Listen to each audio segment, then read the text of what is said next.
উচ্চ মাধ্যমিক certificate HSC পরীক্ষায় বিজ্ঞান বিভাগের শিক্ষার্থীদের পদার্থবিজ্ঞান প্রথম পত্রের প্রশ্নের বদলে দ্বিতীয় পত্রের প্রশ্ন বিলি করা হয়েছে।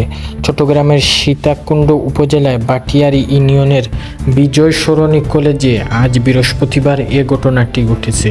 এতে প্রায় 1.5 ঘন্টা দেরিতে পরীক্ষা শুরু হয়। বিষয়টি নিশ্চিত করেছে চট্টগ্রাম শিক্ষা বোর্ডের চেয়ারম্যান রেজাউল করিম।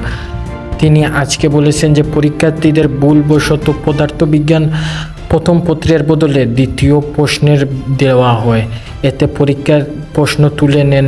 আবার জেলা প্রশাসক চৌটারি থেকে প্রথম পত্রের প্রশ্ন এনে পরীক্ষা শুরু হয় দুপুর 12টার দিকে। মূলত জেলা প্রশাসক এ কেন্দ্রের ভারপ্রাপ্ত কর্মকর্তা বলে এ ঘটনাটি ঘটেছে। বোর্ডের পরীক্ষা নিয়ন্ত্রণ এম মুজিবুর রহমান বলেন যে সকাল 10টায় পরীক্ষা শুরু।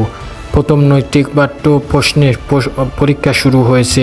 25 মিনিট পরীক্ষা চলে, তারপর সৃজনশীল প্রশ্ন বিলি করা হয়। এতে এম মুজিবুর রহমান জানান, পরীক্ষার প্রশ্ন জমা থাকে জেলা প্রশাসকের চৌটারি শাখায়। সেখানে পরীক্ষার 3 দিন আগে পরীক্ষা অনুযায়ী কোড মিলিয়ে প্রশ্ন রাখা হয়। পরে পরীক্ষার আগে থেকে কেন্দ্রের ভারপ্রাপ্ত কর্মকর্তা সঠিক প্রশ্নটি নিয়ে যান। ফলে প্রশ্ন রাখা অথবা নেওয়ার সময় ভুল হতে পারে। সূচি অনুযায়ী আগামী রোববার পদার্থবিজ্ঞান দ্বিতীয় পত্রের পরীক্ষা অনুষ্ঠিত হবে। তবে এই পরীক্ষার প্রশ্ন আগার বিলি করায় তা বাতিল করার সিদ্ধান্ত নিয়েছে চট্টগ্রাম শিক্ষা board. Board chairman Rezaul Karim বলেন যে এ তথ্য জানান যে তিনি বলেন তাদের হাতে বিকল্প প্রশ্ন প্রস্তুত আছে, সেটি দিয়েই পরীক্ষা হবে।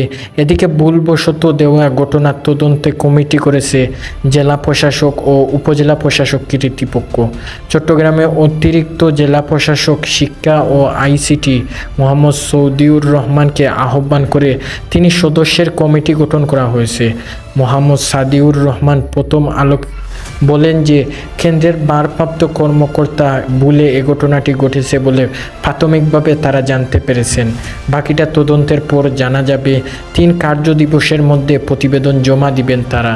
এই ঘটনায় উপজেলা প্রশাসকবাহী ও সহকারী কমিশন ভূমি ও নির্বাহী ম্যাজিস্ট্রেট মোহাম্মদ আলাউদ্দিনকে নিশ্চিত করেছে এবং সদস্য কমিটি গঠন করা হয়েছে। বিস্তারিত নিউজ.22।